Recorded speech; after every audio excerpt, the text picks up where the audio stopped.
Welcome back to Exposing Human Trafficking. Brad Pitt has an independent production company called Plan B, and I'm going to tell you where that name comes from. When I went to California, I had told him that if things didn't work out in California, I was going to kill myself. That was called Plan B. Because I was in too much danger to go back home to my stepfather. I knew he would eventually start raping me after all the molesting. And Brad asked me how I would do it. I had a bottle of pills that the doctor had given me for something else. They were pain pills, and I was going to take all of them.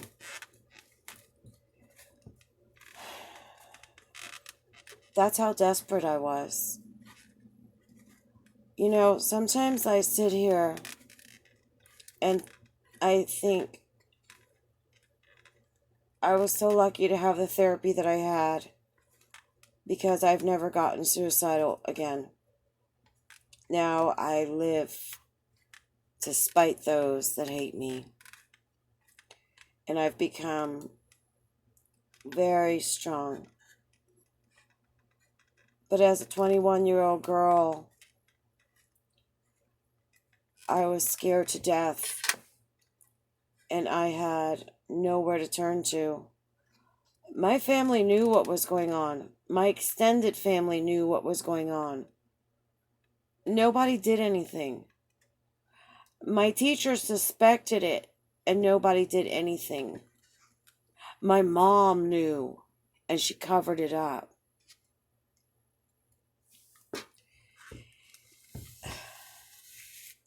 The day after the satanic ritual, gang rape, where many politicians, every president from Clinton to Biden was there, and many of them did also rape me. And Hollywood elite, that most of them were nobodies and they were up and coming, also raped me. When Brad showed up after work that day, where he totally lied to me and told me that he was home and he was having bad nightmares about something horrible happening to me. And he brought me some fried chicken from El Pollo Loco that he cooked. A chicken wing, a chicken breast, mashed potatoes, and a biscuit. After he was the one who handed me over to the satanic coven to be tortured so that he could trade me for fame and take my blood that was shed to write his pact with the devil so that he could be famous.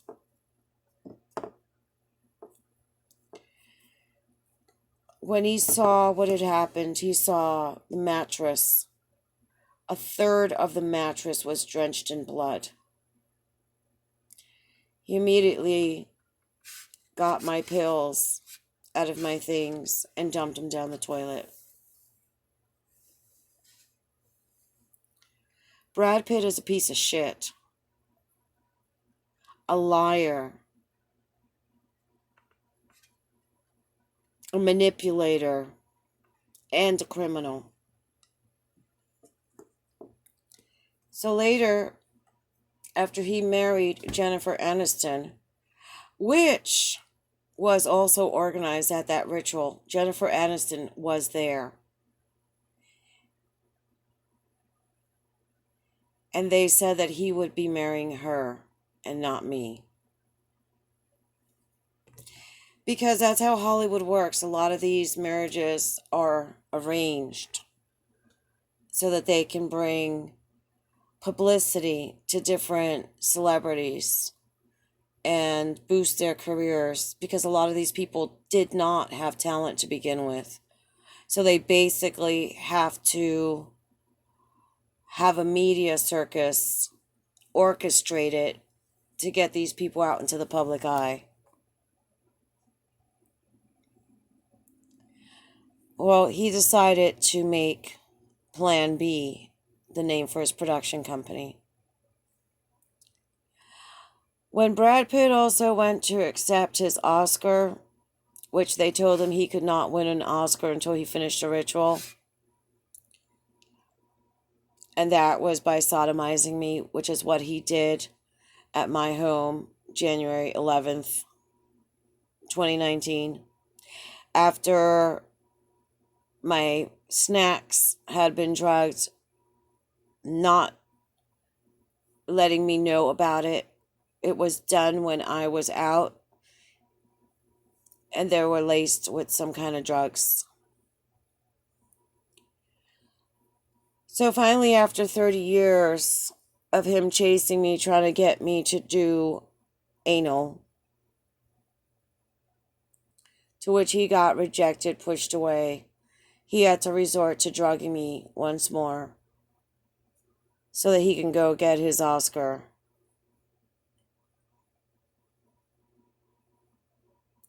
He's just disgusting. He's all about money and fame and himself. He doesn't care about anybody else on this planet. And you can ask the people in Louisiana who are Katrina victims in New Orleans about how much he cares about the crappy houses that are falling on themselves now that he stuck them in.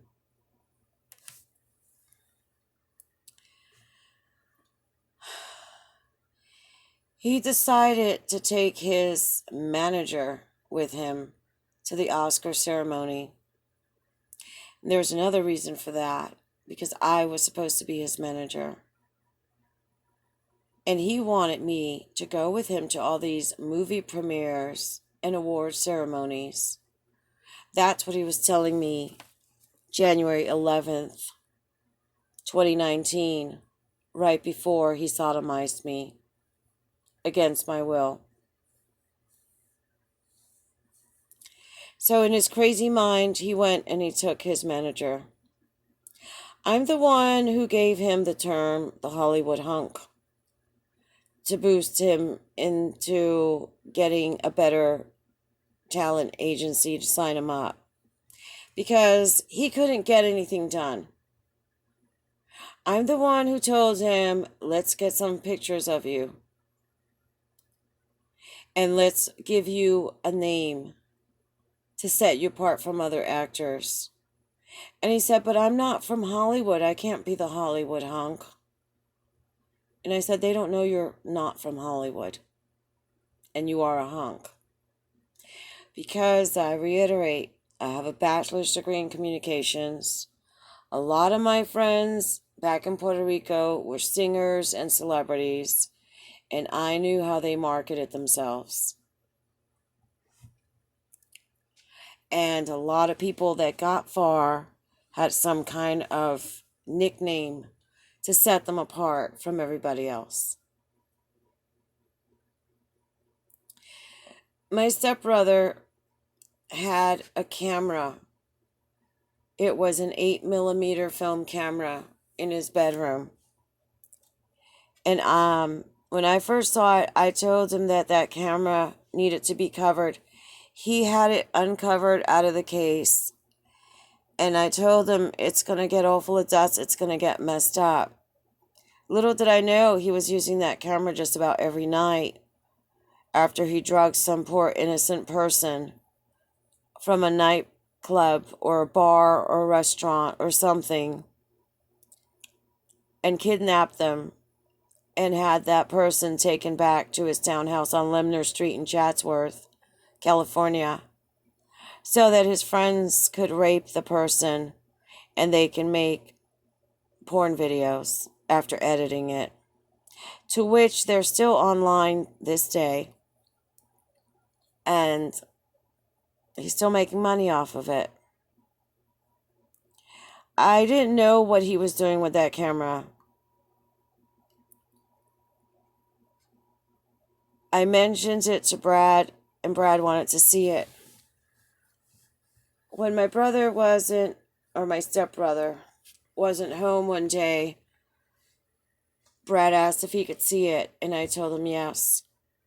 And I took him into the house, and I took him upstairs to my brother's room where the camera was. Brad wanted that camera just as bad as I did. Because I told Brad that if I could get my stepbrother to let me borrow that camera, we can make some shorts, some small videos or films about Brad. We could write some kind of script or skit, and we could have demos to pass out to different talent agencies. I even took Brad downstairs to where the yellow pages was, and I ripped out all the pages with talent agencies, to which my stepbrother was mad because I tore up his phone book. Sorry.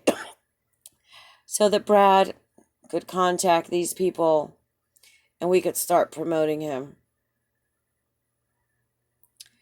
Not to mention that I did not know I had a $1.2 million inheritance from my biological father passing away.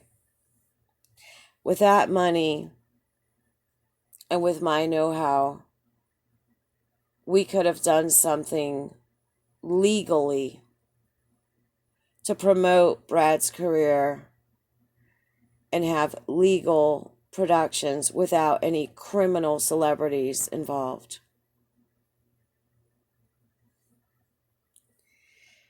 But it didn't happen that way. When Brad and I were in my brother's room, Brad wanted to see what was on the film that my stepbrother had. I didn't bother looking. I was too fascinated by the camera. And Brad started pulling out some of the film on the reel, and he said there were naked people on it, and it looked like they were having sex. I didn't know what to think of my stepbrother. He had a huge box of condoms, like industrial size, and half of the box was gone.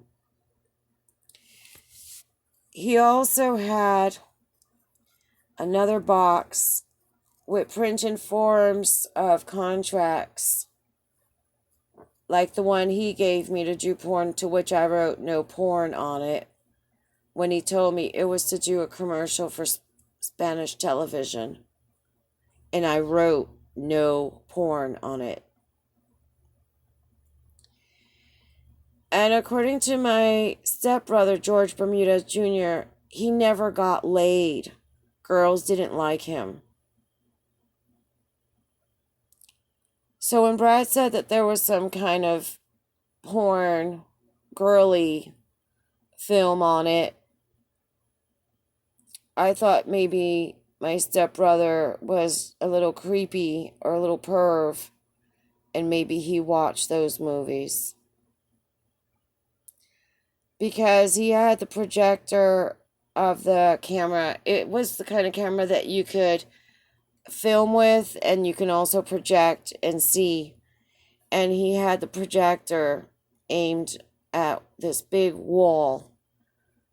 So I wondered if maybe he wasn't doing some freaky thing alone watching these films in his room.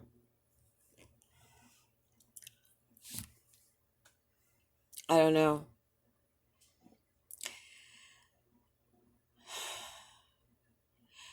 You know, the more I think about it, the more I realize how this was all set up long before I got there, and that Brad led me to believe that he knew nothing about what was going on when he and my stepbrother had already planned everything out.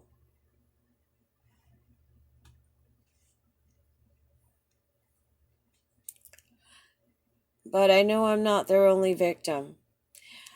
My stepfather laughed that they used to use Brad to get the girls. So I know there's more victims out there. And I hope I can reach them so that they know that they're not alone.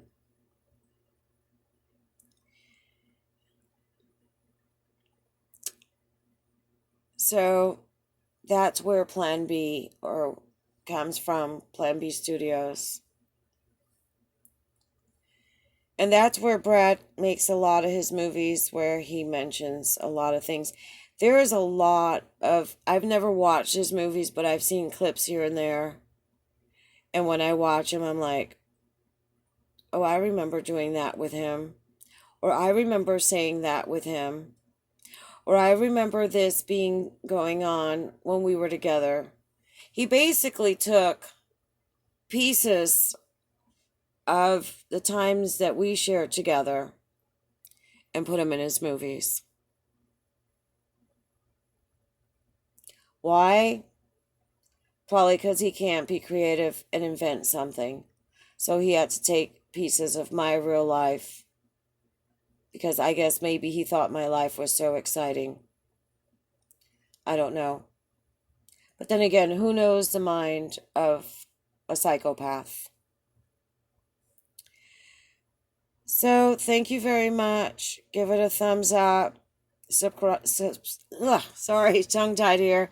Subscribe if you haven't. Comment down below. And share so that there's not one more victim of human trafficking. People need to know what Hollywood is really about. Thank you.